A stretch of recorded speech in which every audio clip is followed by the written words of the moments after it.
Tata Nexon India की सबसे popular compact SUV है। यहाँ तक कि ये गाड़ी इतनी ज़्यादा पॉपुलर है कि पिछले 3-4 सालों से लगातार ये नंबर 1 कार सेलिंग का रिकॉर्ड भी अपने नाम पे करते आ रही है।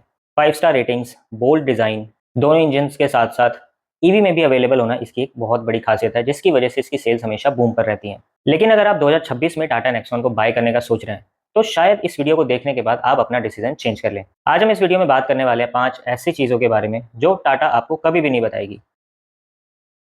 सबसे पहली और सबसे कॉमन कंप्लेंट है इसके इंफोटेनमेंट सिस्टम को लेके। बहुत सारे ओनर्स कंप्लेंट करते हैं कि इसका जो इंफोटेनमेंट सिस्टम है वैसे तो बहुत अच्छा है, स्मूथ चलता है, लेकिन कई बार ऐसा होता है कि वो लैग करता है, हैंग हो जाता है, ऑटोमेटिकली बंद भी हो जाता है। और हमेशा सिर्फ साइज़ ही मैटर नहीं करता, उसकी फिट एंड फिनिश भी मैटर करती है। ज़्यादातर कंप्लेंट्स में ये देखा गया है कि जो ओनर्स हैं टाटा नेक्सॉन के, उनको इसके फिट और फिनिश में भी थोड़े इश्यूज़ है, क्योंकि वो थोड़े से गैप जो रह जाते हैं टाटा की गाड़ियों में, वो इसके इंफोटेनमेंट सिस्टम के साथ भी ऐसा ही देखा जाता है। और कई बार ऐसा भी होता है कि जो इसके इलेक्ट्रिकल पार्ट्स हैं, उसकी वजह से भी ओनर्स को इश्यूज़ होते हैं। जैसे इसकी वार्निंग लाइट्स हैं, वो बिना वजह ही जल जाती हैं। आप सपोज़ करिए आप लॉन्ग ड्राइव पे, हाईवे पे जा रहे हो और वार्निंग्स लाइट्स जलने लग जाएँ, इसके इलेक्ट्रिकल पैनल्स अचानक से खराब हो जाएँ, तो आपको कैसे कॉन्फिडेंस आएगा इस गाड़ी को लेके जाने में। दूसरा सबसे बड़ा इश्यू है इसकी ट्रांसमिशन का।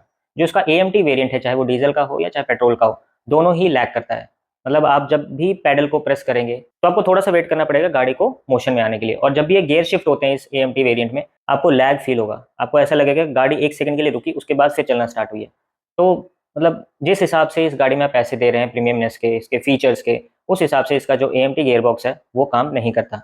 और खासकर अगर आप ट्रैफिक लाइट्स के बीच में फँसे हैं, जहाँ पर आपको एकदम स्मूथ ड्राइव चाहिए होती है, वहाँ पर ये बीच-बीच में झटके देगी, गाड़ी रुकेगी, चलेगी, और ये चीज़ ड्राइविंग एक्सपीरियंस को एब्सोल्यूटली खराब करती है। और अगर हम तीसरे पॉइंट की बात करें तो वो ये है कि राइड क्वालिटी थोड़ी-सी स्टिफ है। हाईवे पर गाड़ी जब चलती है तो बहुत ही स्मूथ ड्राइव करती है, लेकिन स्टिफ होने की वजह से जब कभी भी कोई पाथ होल आए या स्पीड ब्रेकर आए, तो उसका जो इम्पैक्ट है वो केबिन के अंदर तक फ़ील होता है।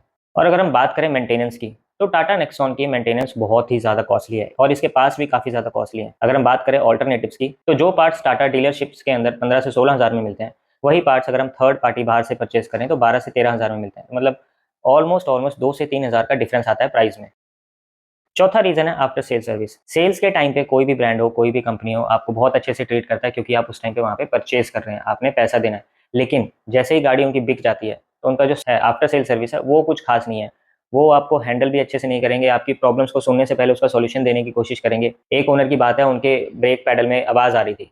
उनको आवाज़ आ रही है, सबको सुनाई दे रही है, लेकिन जो टेक्निकल बंदा है, वो उनको कह रहा है कि नहीं सर, आवाज़ नहीं आ रही, ये तो वैसे ही नॉइज़ है, ये हर गाड़ी में आती है। लेकिन उनके पास एक और गाड़ी है टाटा सफारी, सेम कंपनी की, सेम मॉडल, एएमटी वेरिएंट, उसमें आवाज़ नहीं आ रही, और उन्होंने वहाँ पे दूसरी गाड़ियाँ भी चेक करी, उसमें भी आवाज़ नहीं आ रही थी। हालाँकि ये भी देखा उन्होंने कि जब उन्होंने टेस्ट ड्राइव की थी या न्यू गाड़ी परचेज़ की थी, तब वो आवाज़ नहीं थी, ये आवाज़ बाद में आनी शुरू हुई। लेकिन जो आफ्टर सेल सर्विस है टाटा वालों की, वो इतनी खराब है कि उन्होंने उस चीज़ को बिल्कुल ही नेग्लेक्ट कर दिया।